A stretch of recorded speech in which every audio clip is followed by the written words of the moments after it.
Recently Madhumita সরকার কলকাতা বাংলা চলচ্চিত্রে আলোচিত একজন নায়িকা। কেননা এই তারকা তার কেরিয়ারে বেশ কিছু চলচ্চিত্রে অভিনয় করেছেন। সেখানে অবশ্য তার অভিনয় তার অনুরাগীদের কাছে ভালো লেগেছে। ঠিক এই জন্য অবশ্য অতি অল্প সময়ে দর্শকদের মাঝে আলোচনায়। মোরওভার এই তারকাকে সর্বদাই সোশ্যাল মিডিয়ায় সক্রিয় দেখা যায়। কেননা সেখানে এই তারকা তার প্রতিদিনের আপডেট শেয়ার করেন। ঠিক এই জন্য অবশ্য বর্তমানে বেশ কিছু ছবি আপলোড করেছেন এই সুন্দরী। সেখানে অবশ্য তাকে খোলামেলা পোশাকে দেখা যায়। ঠিক এই জন্য অবশ্য সমালোচনার শিকার হয়। কিন্তু খোলামেলা চুল হালকা মেকআপে তাকে দেখতে অনেকটা হট লাগে।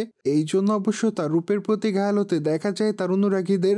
কেননা তার প্রকাশ করা ছবির কমেন্ট বক্সে অনেকে তাকে সুন্দরী বলে দাবি করেন। কিন্তু আবার অনেকে লিখেছে তুমি দিনে দিনে খারাপ হয়ে যাচ্ছ।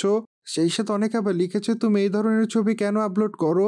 মোরওভার এই তারকার হাতে বর্তমানে বেশ কিছু চলচ্চিত্রের কাজ আছে।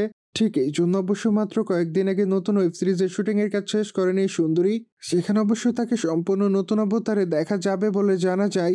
সুতরাং যোগ জেনে তো নিলেন রিসেন্টলি মধুমিতা সরকার কী কারণে দর্শকদের মাঝে সমালোচনার শিকার। মোরওভার এই বিষয়টি নিয়ে কোনো মতামত থাকলে কমেন্ট বক্সে জানাতে ভুলবেন না। কিন্তু চ্যানেলটিকে সাবস্ক্রাইব করে আমাদের সাথেই থাকুন আপকামিং আপডেট জানার জন্য।